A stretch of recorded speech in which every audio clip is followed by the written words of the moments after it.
ونستغفره ونؤمن به ونتوكل عليه ونعوذ بالله من شرور أنفسنا ومن سيئات أعمالنا من يهده الله فلا مضل له ومن يضلله فلا هادي له ونشهد أن لا إله إلا الله وحده لا شريك له ونشهد أن سيدنا ومولانا محمدا عبده ورسوله أرسله بالحق بشيرا ونذيرا أما بعد فأعوذ بالله من الشيطان الرجيم بسم الله الرحمن الرحيم فاسألوا أهل الذكر إن كنتم لا تعلمون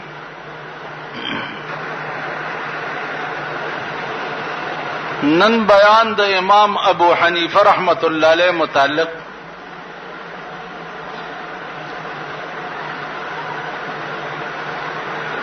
صرف دمره ده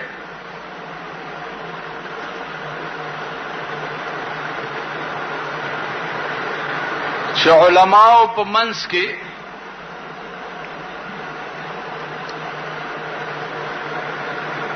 په دوو خبرو کې لږ اختلاف ده.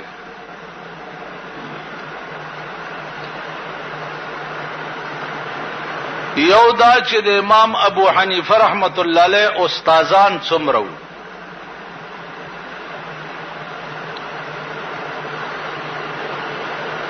او دویمه دا چې امام ابو حنیفه رحمت الله علیه تابعی او کنا.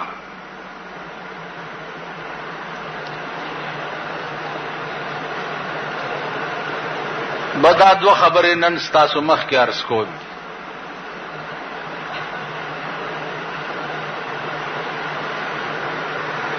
عزیزانو علماء ټول په دې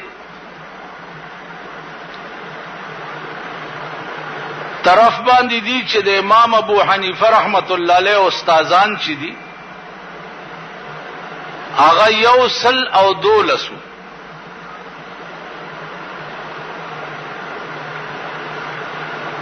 امام سے رحمت الله علیه د 112 استادانو نه سبق ویلې چې په هغه استادانو کې یو امام جعفر صادق رحمت الله علیه هم.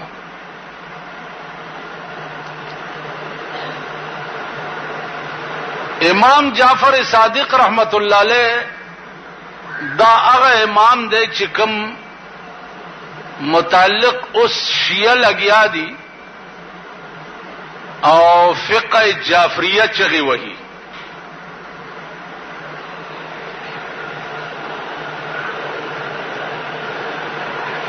نو عزیزانو عرض داو چې مونږه د فقه حنفی چغي وਹੋ او شیعه چې دی هغه د فقه جعفریه چغي وਹੀ.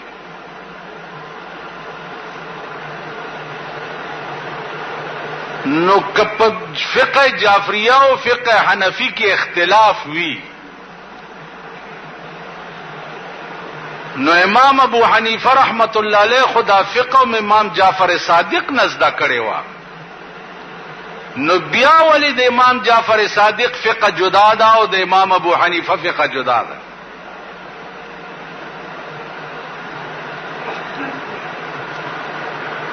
خبره دا نه ده. خبره دا ده چې دا چرته ثابت نه ده چې امام جعفر صادق په خپل لاس باندې د فقه د کوم کتاب تصنیف کړي.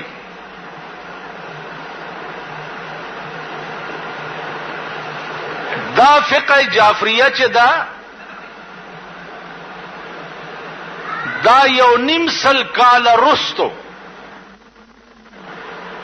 د امام جعفر صادق د وفات نا یو نیم سل کال رستو دا د شیعو مليانو تدوین کړي.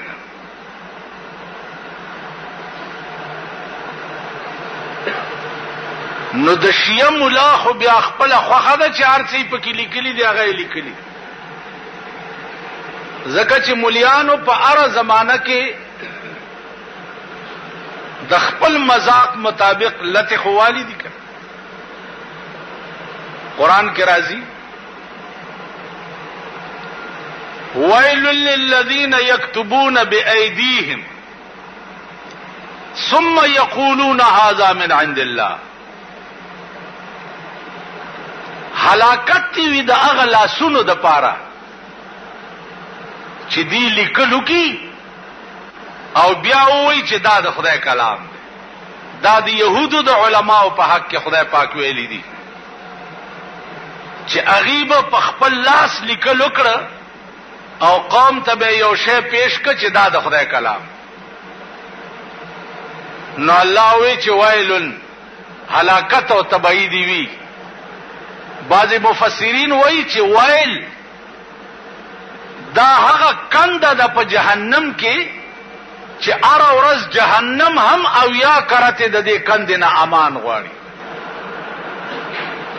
نو عزیزانو عرض میں داو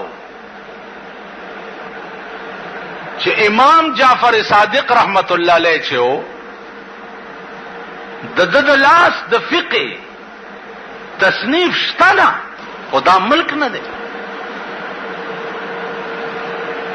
نو امام ابو حنیفه رحمت الله علیه 112 استادان دویمه خبره دادا چې د څومره لوی علم مالکو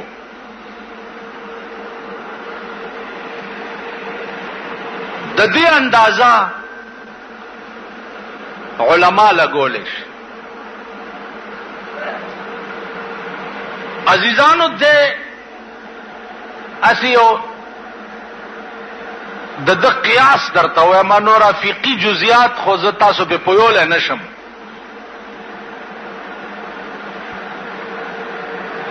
ابن ابي ليلى د بادشاہ قاضیو او یو کیس ورته راغی چې صاحب یو سلور کس ناستو او مار راغی مار په دې یو کس داسې مار وروختو د ځان نه لړکو په دې دویم ورو غورځېدو د دویم ځان نه چې لړکو په دې دریم ورو غورځېدو د دریم چې ځان نه لړکو په دې سلورم ورو غورځېدو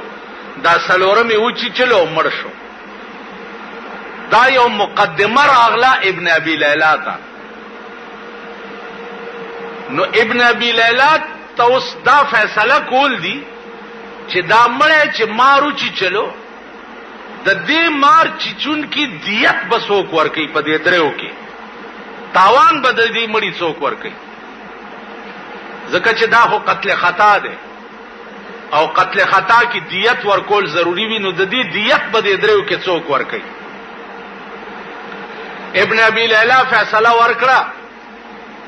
چې داړم بنه سره چې پچا مار ورختلو او د پاغه ورو غرزیدو نو دا معاملې د دنه شروع وا نو تاوان به داړم بنه سره ورکړي نو ابن ابي ليلى د بادشاہ قاضیو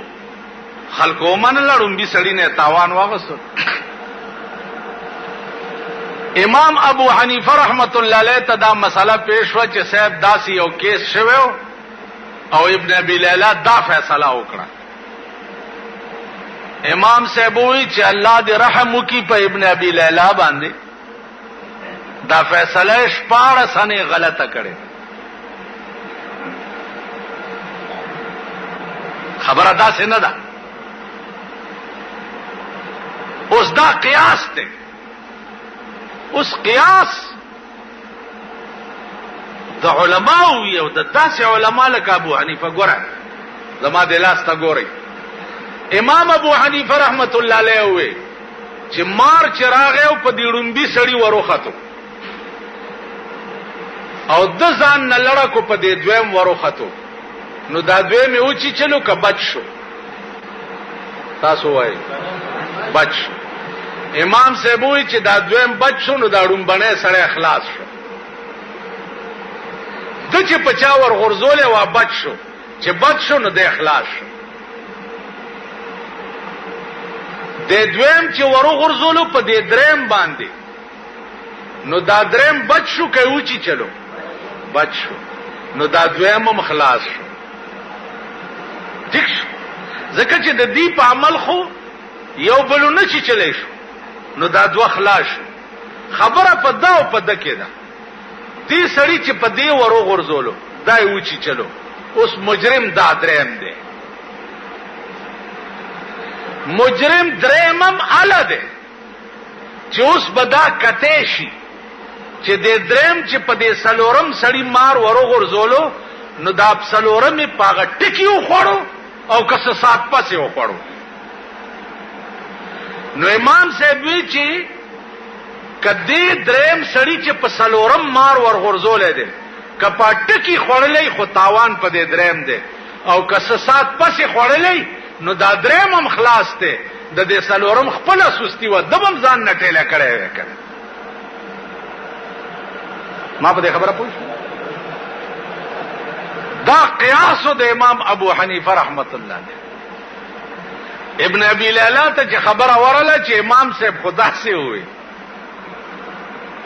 ابن ابي ليلى بادشاہ ته رپورټ وکړو چې دا امام ابو حنیفه چې وینو زه فیصله نه کوم زه فیصله وکم او دی وی چې د پکې دا غلطي کړې ده د بادشاہ راوغختو چې یا به زما قاضي کېږي او یا د جیل تاچو امام ابو حنیفه رحمت الله علیه ورته وی چې قاضي کېده خو خکار ده لوی منصب به زما لاس کې راشي خو ما د بادشاہ قاضي توپ ته د پیغمبر یو حدیث نه پریدي یو حدیث را پورن خطه ده ام نه پریدي چې زه قاضي شم نو بادشاہ ورته ویل چې کوم حدیث ته ویل رسول الله صلی الله علیه وسلم فرمایلی دي چې څوک د قوم مشر او د قوم قاضي شي ذبح بغیر سکین اغا لال کړي شي بغیر د چړې نه نو زه قضا ستا زکه نه قبلوم چې د پیغمبر دا حدیث میں ستا قضا ته نه پریدي کم سړی چې د قوم مشر شي ابه تیغه حلال کړي شي به تیغه نو ځان به تیغه نه حلالوم زه د قوم قضا او مشري نه کوم واغستو په جیل کې واچولو او په جیل کې ور سره داسې عملو کو چې هغه په جیل کې وفات شو نو عرض می داو چې امام ابو حنیفه رحمت الله علیه تابعی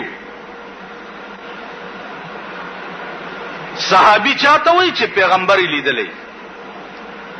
تابعی چاته وای چې هغه صحابي لیدلې علما لیکي چې امام ابو حنیفه رحمت الله علیه 72 صحابه لیدلې دي 72 صحابه علما لیکي چې په دې کې دا شرط نشتا چې په نابالغ توپ کې نابالغ معصوم پیغمبر لیدلې نو هغه د صحابه رتبه ده او نابالغ معصوم صحابي ولیدو نو داغه هم د تابعی رتبه ده نو امام ابو حنیفه رحمت الله علیه 72 صحابه لیدلي لہذا امام ابو حنیفه تابعی ده په دې تابعی توپ کې فائدہ صدا فائدہ پیغمبر ویلې ده چې خیر القرون قرنی بهتره په زمانو کې زمانہ ده او د رسول الله صلی الله علیه وسلم نه خ زمانہ چرته وا یا چرته پیدا بشي پیغمبر وی خیر القرون قرنی ثم الذين يلونهم نو بهتره په زمانو کې زمانہ ده چې هغه د صحابه دور دی ثم الذين يلونهم بیا هغه زمانہ بهتره ده چې کما زمانه ته نږدې ده نو د زمانه ته نږدې بیا د تابعین زمانہ ده نو امام ابو حنیفه رحمت الله علیه په دغه حدیث لاندې د پیغمبر په دغه ذات کې ده چې خیر القرون قرنی ثم الذين يلونهم. نو امام ابو حنیفه په هغه بهتره زمانہ کې دی چې هغه کې بیا یو امام بل نشتا، دا ټول د نبی ارسته. عزیزانو امام شافعی رحمت الله علیه دویم امام دی.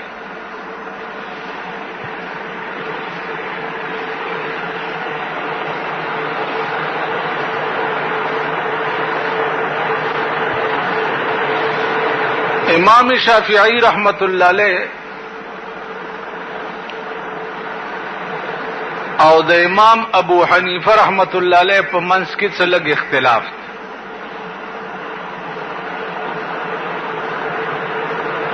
دریم امام دے امام مالک رحمت اللہ علیہ.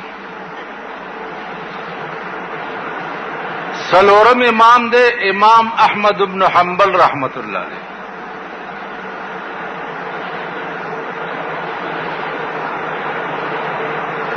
دا سلور امامان دی.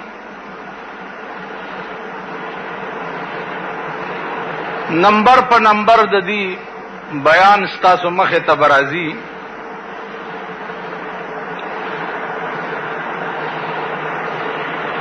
امام شافعی رحمت اللہ علیہ د امام صاحب نا لگ رستو دے.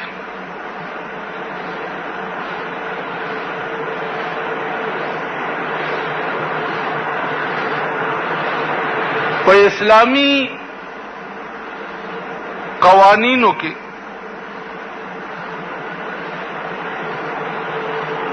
دو قسم اختلاف ہوئی. یو اختلاف په اصولو کی وی او یو اختلاف په فروعو کی.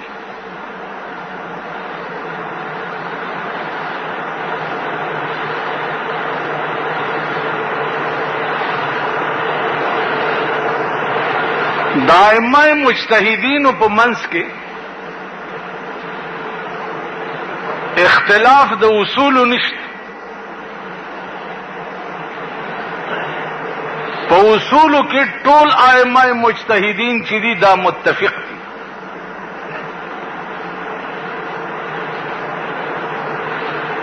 اختلاف چې دی هغه په فروع کې دی او فروعي اختلافات له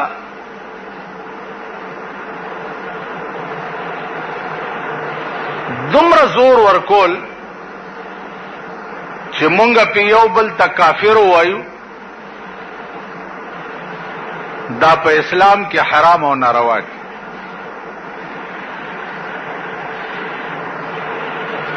عزیزانو اوس که تاسو خیال وکئ مونږه بعضې وخت کې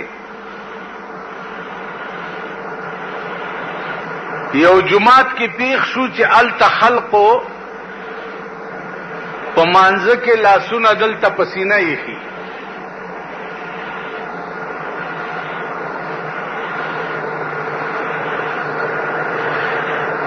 یا مانځه کې هغې رفع الیدین کوي، رکوع ته چې ښکته ځي نو لاسونه داسې کي او بیا ښکته لاس. د هغې نه چې لږ اخوا دېخوا څه وګورو نو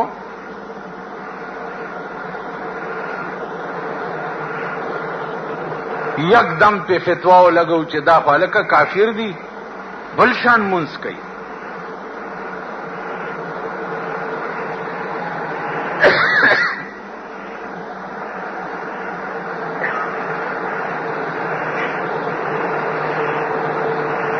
څنګه بل شان مونځ کوي؟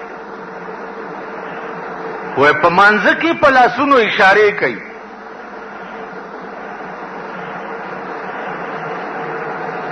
یا په مانځه کې ولدوالین نرستو آمین په زوره وای.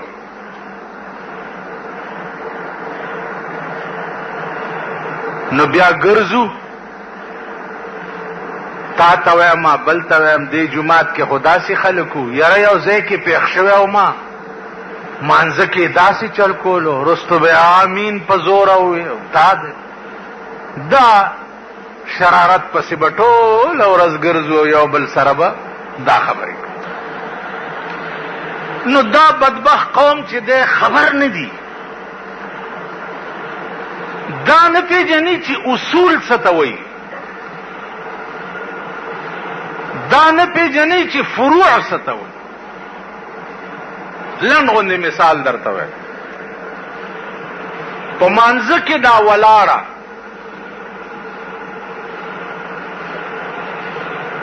دا د اصولو د صلات نه دی، دا د ارکانو د صلات نه دی. لاس دلته ایښول یا دلته ایښول یا زوړن نیول دا د فروع د صلات. که یو سړی په مانځه ودرېده او نیت یې وتړل او لاسونه یې بالکل زوړن نیولي او الحمد او سورت یې ووې او رکوع ته لاړو، مونځ یې کېږي که نه؟ دا خو ما اوس ووې که نه؟ تاسو خو ستاسو مذهب دا دی چې مونځ یې ونه شو. ولې لکه لاسونه یې زوړن نیولي. نو اختلاف دائمه مجتهدینو منځ کې دا لوی رحمتي. اوس د امام ابو حنیفه او د امام شافعي منځ کې اختلاف دی.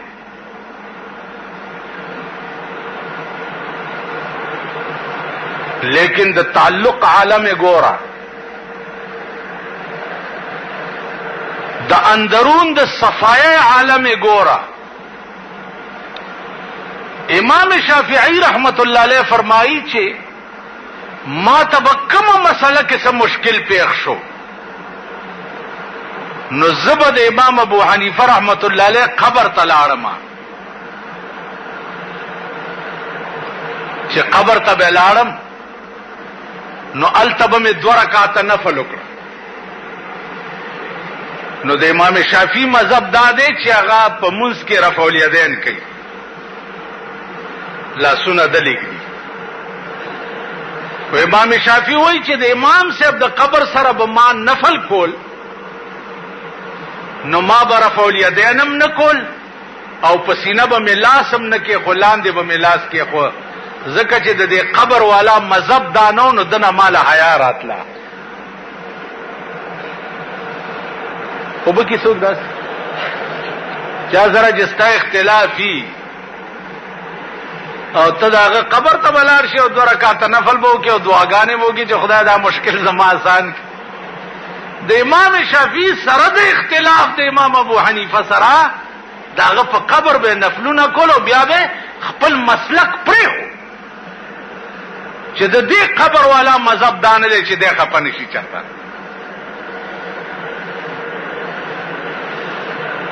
تاسو خیال راځي امام شافعی رحمت الله علیه دا سوکو د کمزه او کمزه کې پیدا ہو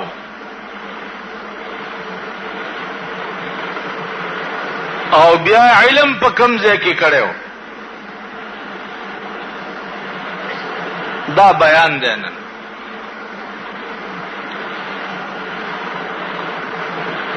عزیزانو امام شافعی رحمت الله علیه د خپل نوم چې دی محمد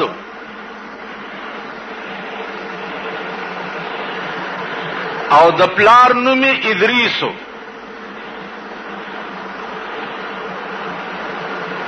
نو دی وایا محمد ابن ادریس. د سلسله د نسب چې دا هغه پشپغم پشت کې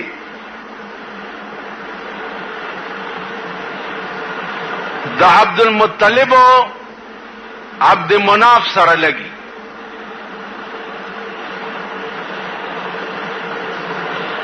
عبد مناف چې دا د رسول الله صلی الله علیه وسلم نکو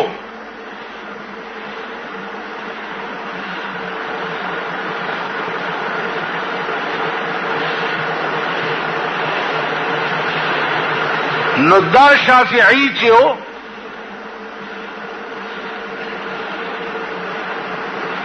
دا د عبد مناف زویو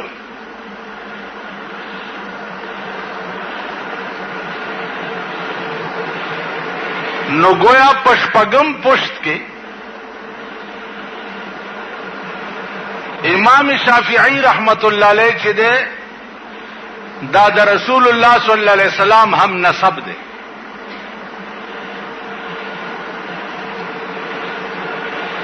نو دتا شافعی زکا وئی چھ نسبت اغا نکتا کیگی چھ دا غور نکا ناما چھ دا شافعی وا نو دا نیکه په نوم مشهور شوی دی ځکه چې داغه نسبت د پیغمبر د نیکه سره کینی د خپل نوم چې دی هغه محمد او د پلار نوم ادریس نو امام شافعی ته شافعی ځکه وایي چې نسبت هغه نیکه ته شوی بیا د مور چې وا هغه څوک وا د مور چې وا د مور سلسله نسب چې ده دا حضرت علی صاحب د ترور سره لګي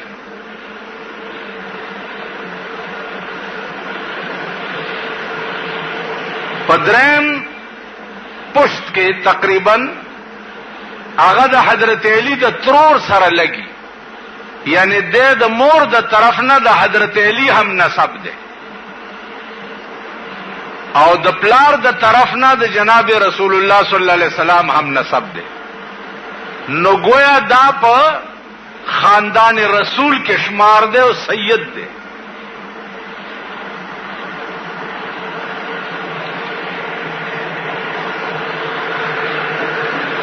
پیدا شوه کله ده پیدا شوه امام شافعی رحمت اللہ علیہ د امام ابو حنیفه رحمت اللہ علیہ د وفات پشپا باندې پیدا شوه په کوم شپه چې امام ابو حنیفه وفات شو نو په هغه شپه باندې امام شافعی پیدا شو علماء لیکي چې دا سا عجیب و غریب واقعہ ولی رونما شوا چې یو طرف ته لوی امام د دین وفات کیږي او بل طرف ته لوی امام د دین پیدا کیږي نو علماء یو لطیفه ورپسې جوړه کړه چې دا قصه داوا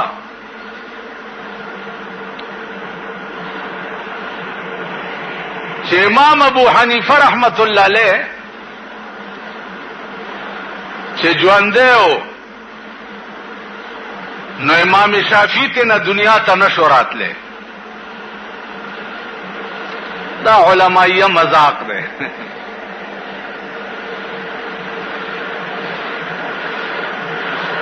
ځکه چې یو رڼا موجود و او عظیم رڼا چې ټوله دنیا رڼا کړې و نو دی وجنا بل رڼا دنیا ته نشو راتله نو امام صاحب چې موجودو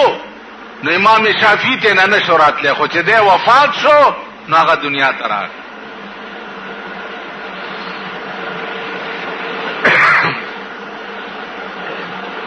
عزیزانو امام شافعی رحمت الله علیه چې پیدا شو د چې د اوو کالو شو نو قرآن ورته یادو چې د اوو کالو شو نو ټول قرآنی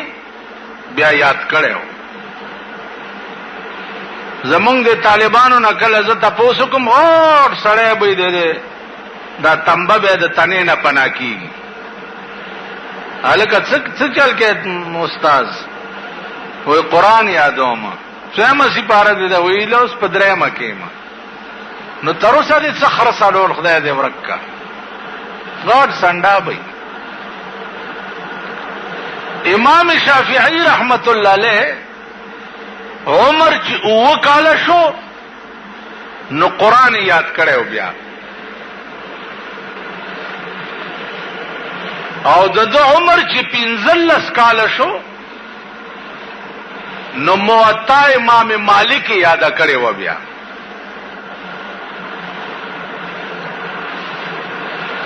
علماء ورته ورځ وی چې تا ته موطا شروع کو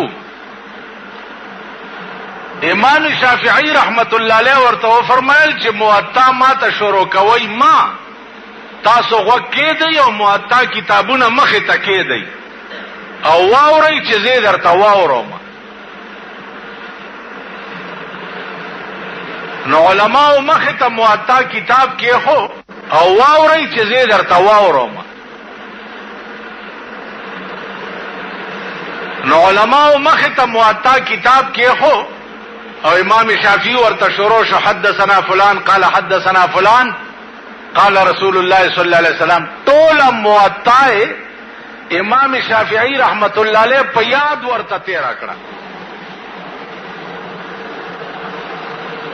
نن بیان دی د امام مالک رحمت الله علیه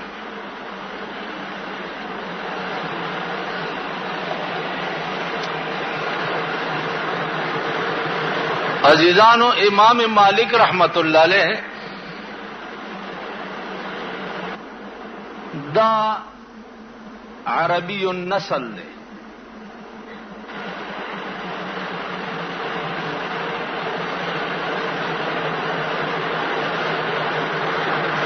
لکہ امام ابو حنیفہ رحمت اللہ علیہ فارسی النسل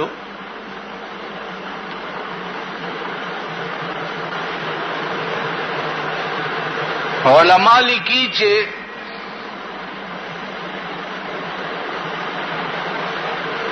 رسول الله صلی الله علیه وسلم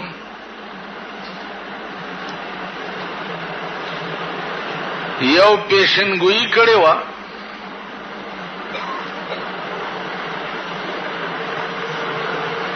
چې فارسی النسل یو سړی به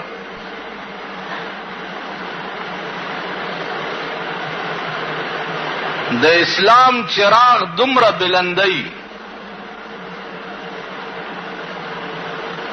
چې تر قیامت پورې به د هغې څوک مثال پیدا کولی نشي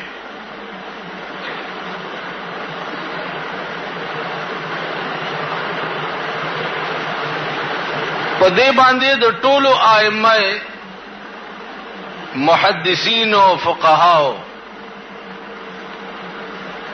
تقریبا اتفاق ده چې د پیغمبر د دې پیشنګویۍ نه مراد چې ده امام ابو حنیفه رحمت الله علیه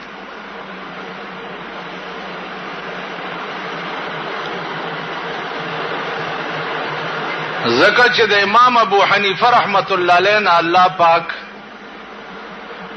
کم کار په باب د دین کې اغسته ده داغه مثال به تر قیامت پورې په دنیا کې څوک پیدا نه کی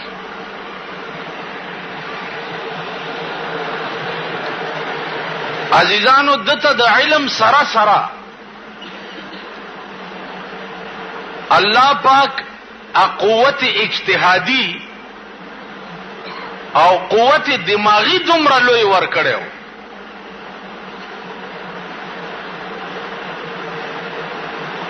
چې داغي مثال نو ابن ابي ليلى دا د ډېر لوی علم خاوندو او د بادشاہ قاضیو نو ابن ابي ليلى په لار روانو او یو سړی بل سړی ته کنزل وکړه کنزل دا ورته وکړه چې ابن الزانیتین او د دوو زناکارو زویا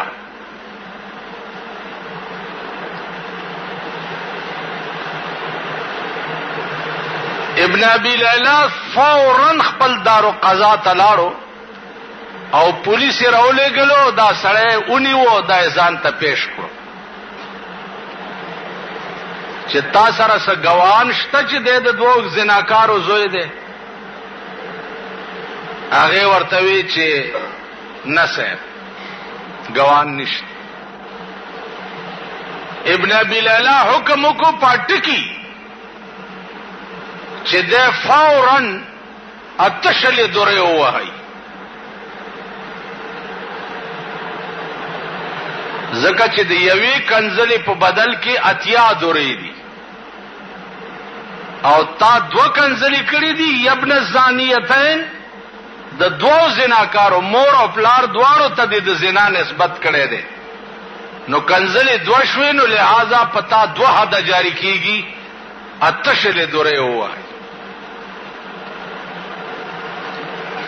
ابن ابي ليلى چې دا حد جاری ک، امام ابو حنیفه لاله ته پتا ولګیدا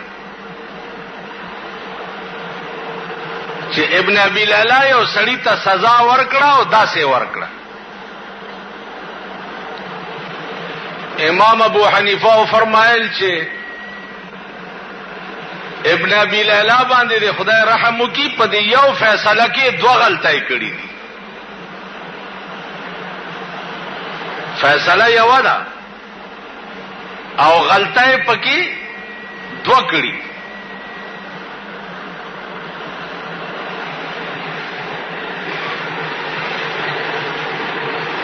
کمی امام ابو حنیفه ورته فرمایي چې همیشه د پاره سزا چې دا هغه په الفاظ ورکړل کیږي. ابن الزانیتین لفظ یو دی، معنی دو دی. نو چې لفظ یو دی نو دا سړی د یو سزا مستحق د اتیا درو اتشلی نوی ورکول پکار.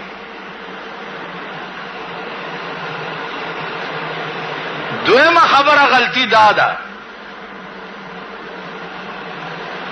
چې دې سړی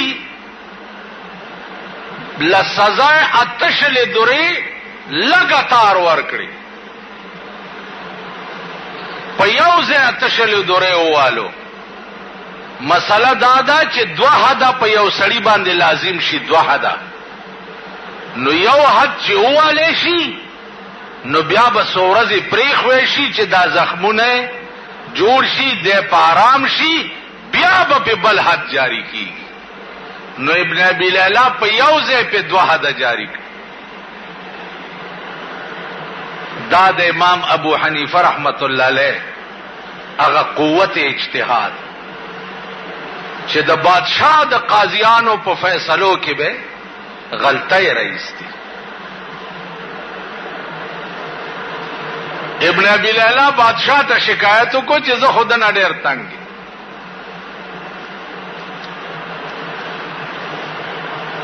ارزه لانجه جوړي. امام ابو حنیفه رحمت الله علیه لاړو مکه معظمه.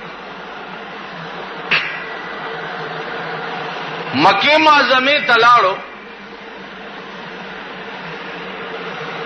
الت خلق ته پته ولګیدا چې دې په امام پسې رستو الحمد نه وای. دا یو بل باس ته او بل اختلاف ته د احناف او د شوافع په منځ کې.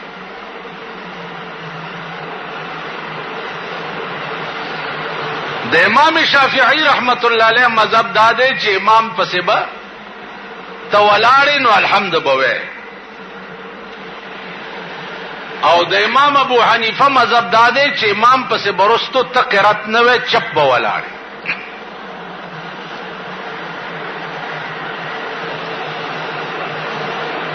په مکه معظمه کې دا شوافع وغیرہ ورپسې کوټه کې ورسره دي او ورپسې رااله. ویل دا تا ویلی دي چې امام پسې برستو الحمد نه وای. اوس برا سره فیصله کې کینی دا کوټه کې ګوري کنه. حدیث کې راغلی لا صلاة الا بفاتحة الكتاب، هغه منځ نه کېږي چې کوم منځ کې الحمد ونه ویلې شي او ته وایې چې امام پسې به الحمد نه وایي. امام صاحب ورته وی چې هلکه تاسو خو 2000 کسان یې، نو زه 2000 کسانو سره باس کولی شم؟ یعنی یو سړی 2000 کسانو سره باس کولی شي؟ خو باس که کوي خو یو سړي سره به کوي. نو 2000 خولې در پسې وازي دي، نو 2000 سره به ته څه؟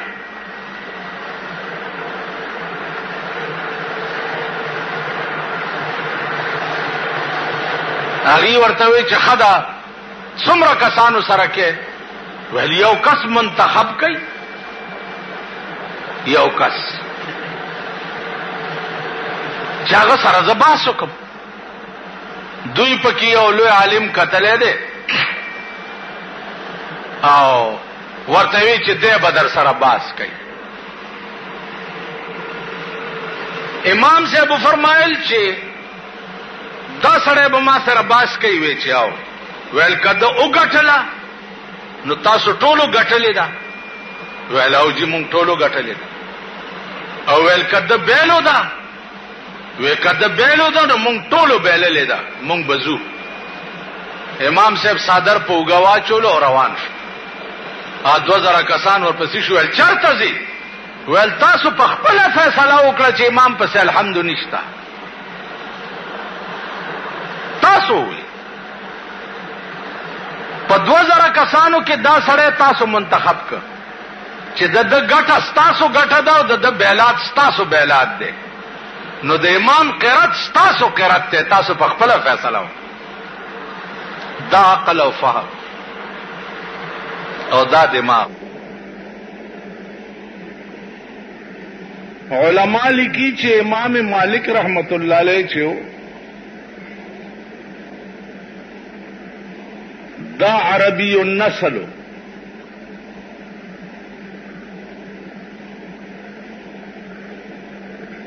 او دا ذاتی طور د یمنو د نیکه چې ده دغه مالک چې ده دا د نیکه نامه وه.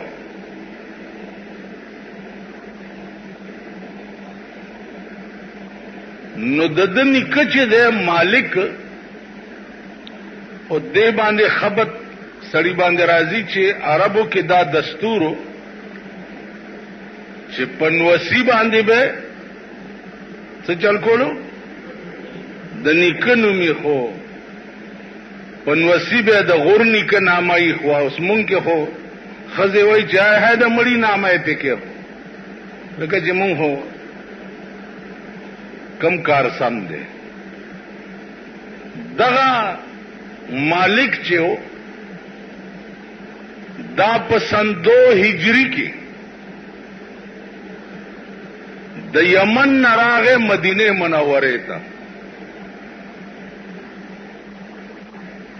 او د رسول الله صلی الله علیه وسلم په لاس باندې بیعت وکړو، مسلمان شو.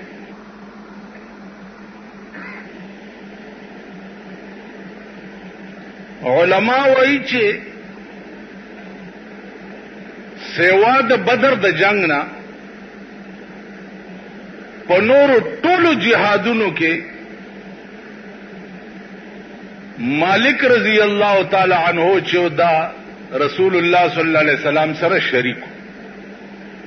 په ټولو جهادونو کې.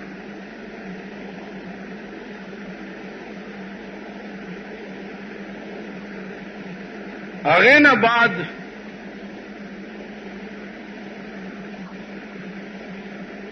امام مالک رحمت الله علیه دا د مالک نو سیده چې نو سه او شنو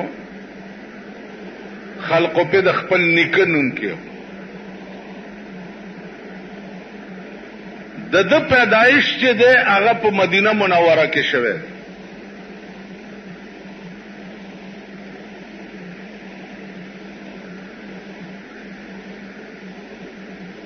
او پیدا کېدو نه بعد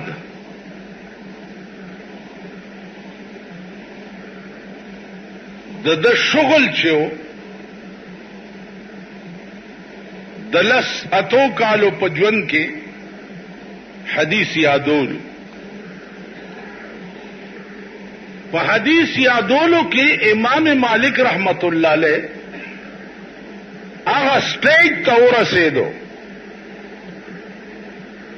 او هغه علوم او فنون د حاصل کړه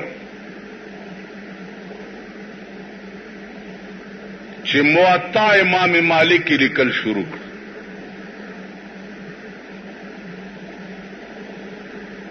موطا امام مالک دا یو ټکی د یاد لرلو دی چې ذخیره حدیث را جمع کول او هغه بیا د کتاب شکل کې ورکول دا په اسلام کې اول سره امام مالک رحمت الله علیه چې دا کار کړي. اول کتاب په اسلام کې د قران نه بعد چې لیکل شوی دی نو هغه موطا امام مالک دا ډومبره کتاب. اوس موطا امام مالک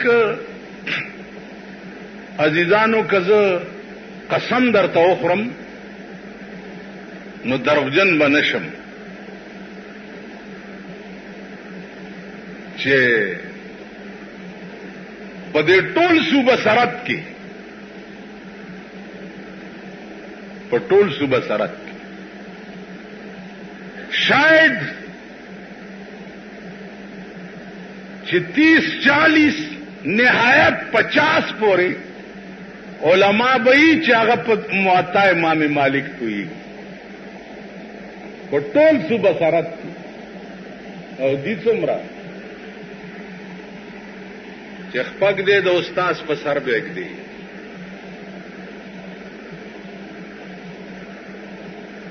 په ټول صوبه سرحد. بیا د امام مالک رحمت الله علیه فقاهت چې کوم دی اوس یو مسله پیښه ده.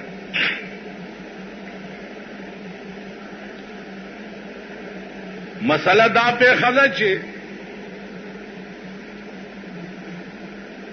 یو سړی قسم وخوړو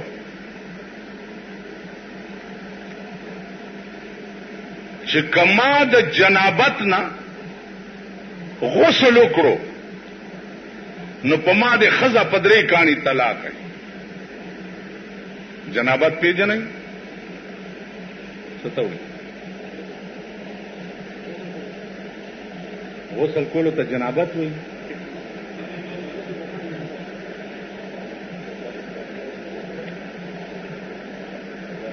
کاکا ویښ شو عمر دې تېر شو یعنی لفظ جنابت تاسو نه پیژنئ.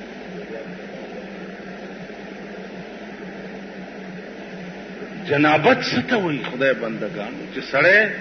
غسل کې شي شپې احتلام ورته وشو یا خپلې بیبي سره هم بستري وکړه یا دې ته جنوب وایي. خبره پوه شئ؟ نو سړی دا قسم وخوړو چې کما د جنابت نه غسل وکړو نو په ما د ښځه په درې کاڼي طلاق. اوس به څه کوې؟ ته به ټول عمر غسل کې ګرځئ او که غسل کې هلته در باندې ښځه طلاقېږي.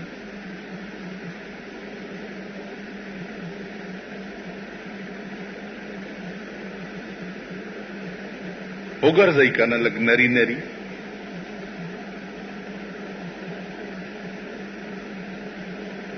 ابن ابي ليلى د بادشاہ قاضي و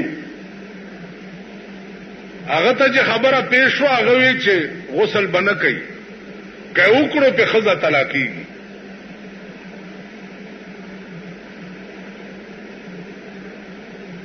خیال امراض غسل بنه کوي. امام ابو حنیفه رحمت الله علیه مسکه مسکه کېده وې صاحب دا مسله پیښه ده اوس به څه کیږي؟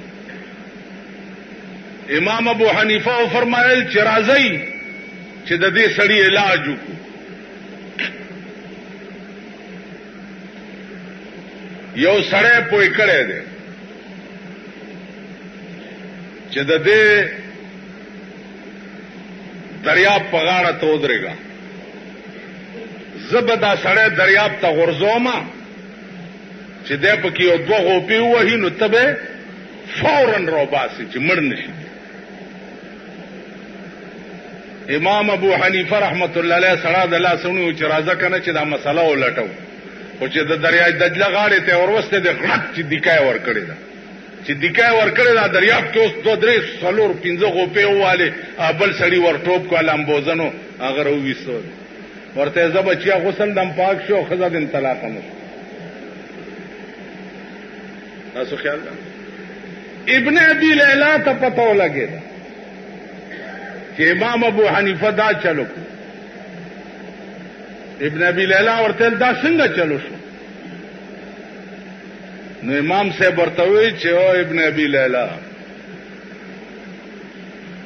په هر شي کې نیت ضروری دی، په هر شي، خو په غسل ویستو کې نیت فرض نه دی. تاسو خیال راغی په غسل ویستو کې 3 سیزونه فرض دي،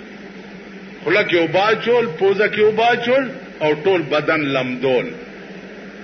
دا 3 سیزونه چې بے نیت لامده شي نو غسل وته.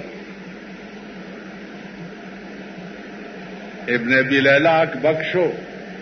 او چې د امام ابو حنیفه د علم جواب چې ده دا ډېر ګران کړ. دا فقاهتو د دې فقهاو او دا علمو د دې خلک. امام مالک رحمت الله علیه دا موطا چې ولي کله نو بیا به دا درس کوله، طالبان براتلو دا موطا چې دا به ورته د پڑھاوله. هارون الرشید بادشاہ هغه وی چې امام مالک ته وایي چې زما دربار ته راځي او دا موطا چې دا ماته لګا اوري.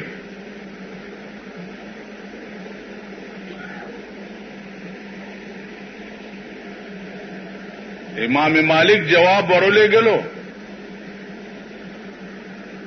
چې موطا د پیغمبر حدیث دی، خلق حدیثو پسې ګرځي، حدیث چا پسې نه ګرځي.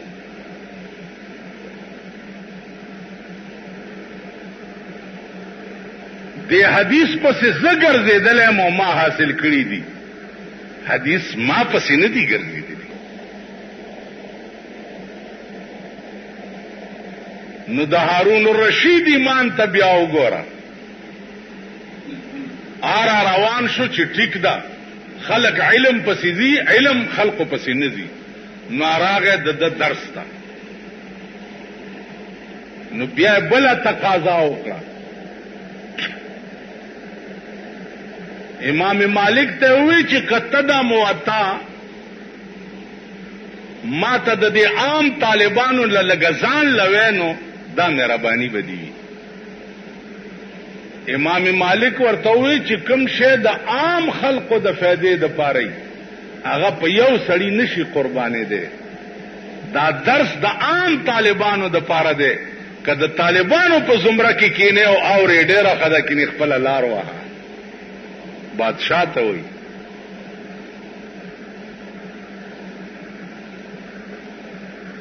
هارون الرشید بسر و چشم د امام مالک رحمت الله علیه دا فرمان قبول کو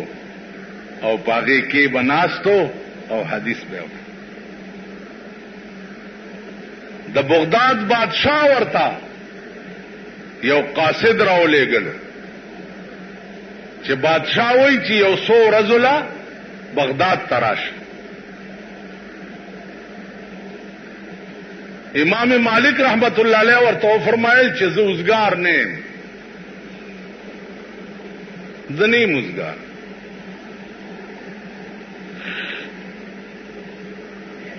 قاصد لاړو بیا راو چې یو 2 ورځې له خراشه کن بغداد ته امام مالک رحمت الله علیه جواب ورولېږلو چې 2 ورځې نه چې یوې ورځې لم برابر نه قاصد لاړو بیا راو چې د خدا بنده یو ورځې له خراشه امام مالک ورته فرمایل چې بادشاہ ته وایا چې زما د خدای په ذات قسمی چې په مدینه منوره کې د رسول الله په خوا کې یو منټ زستا په ټوله بادشاہي ورنک زه چې د په قبر په خوا کې یو منټ تیروم نو دغه یو منټ کټوله بادشاہي د بغداد راکینو در بینک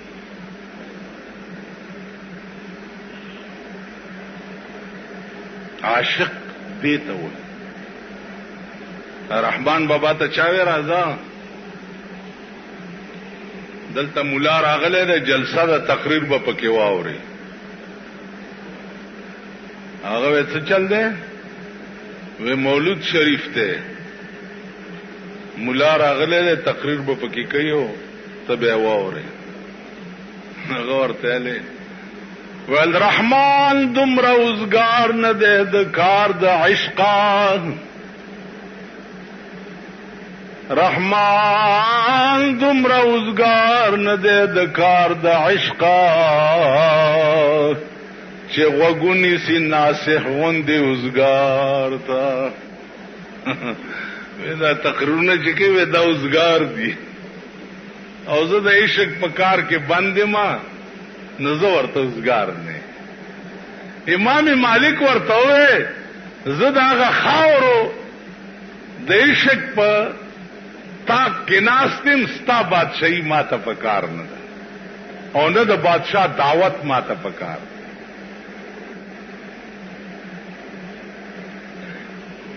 جلار شي کنه وزکه نظم چې د پیغمبر یو حدیث میں د بادشاہ نزدېکت ته نه پریدي پیغمبر فرمایلی دي چې من خالط الملوک څوک چې د بادشاہانو سره خلط شي خوراک سکاک ناستا پاستا روابط تعلقات دا خلق غلط دین دی دا د دین غلط دی نو د پیغمبر دا حدیث چې ده دا مې د بادشاہ په دعوت باندې التتلو تنفری عزیزانو د عشق دا عالم چې په ټول عمر کې سیوا د حج نه په ټول عمر کې یو شپه د مدینې نه بار نه دا کړی یو شپه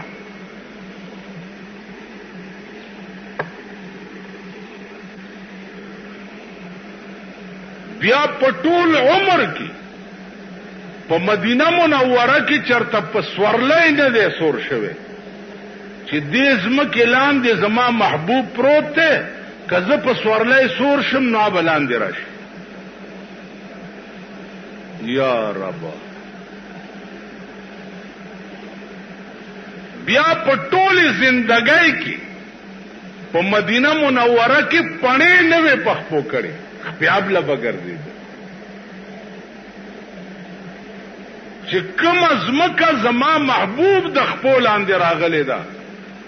زما د خپې غوسې شي چې پاغ ازمکه به ز پڼو سره ګرځم د امام مالک رحمت الله علیه د عشق او د مینې دا عالم د دې بدل کې څه شی او بیا بدل کې څه د دې په بدل کې عرش په د رسول الله سره ملاقات عرش په خو چې سترګې به پټې شوې او رسول الله صلی الله علیه وسلم سره به مجلس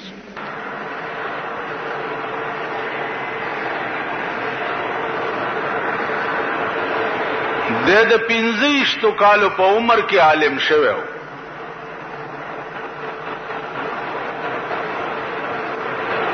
او نه فقط دا چې د عالم شوی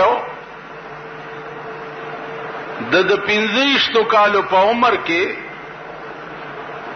بیا تصنیف د موطا امام مالک هم کړو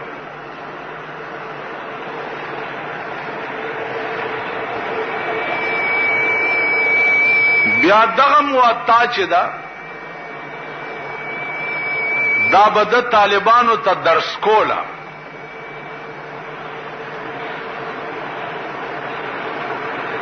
د لری لری اطرافو نبا خلق راتلا امام مالک رحمت الله علیه نه به موطاز د کولا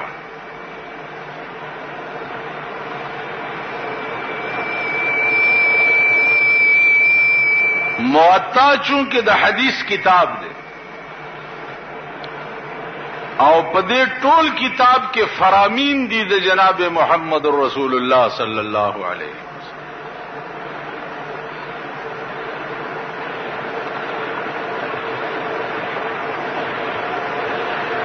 بیا د پدی خپل دور حیات کې کم احتیاط چې کړه دې په حدیث را جمع کولو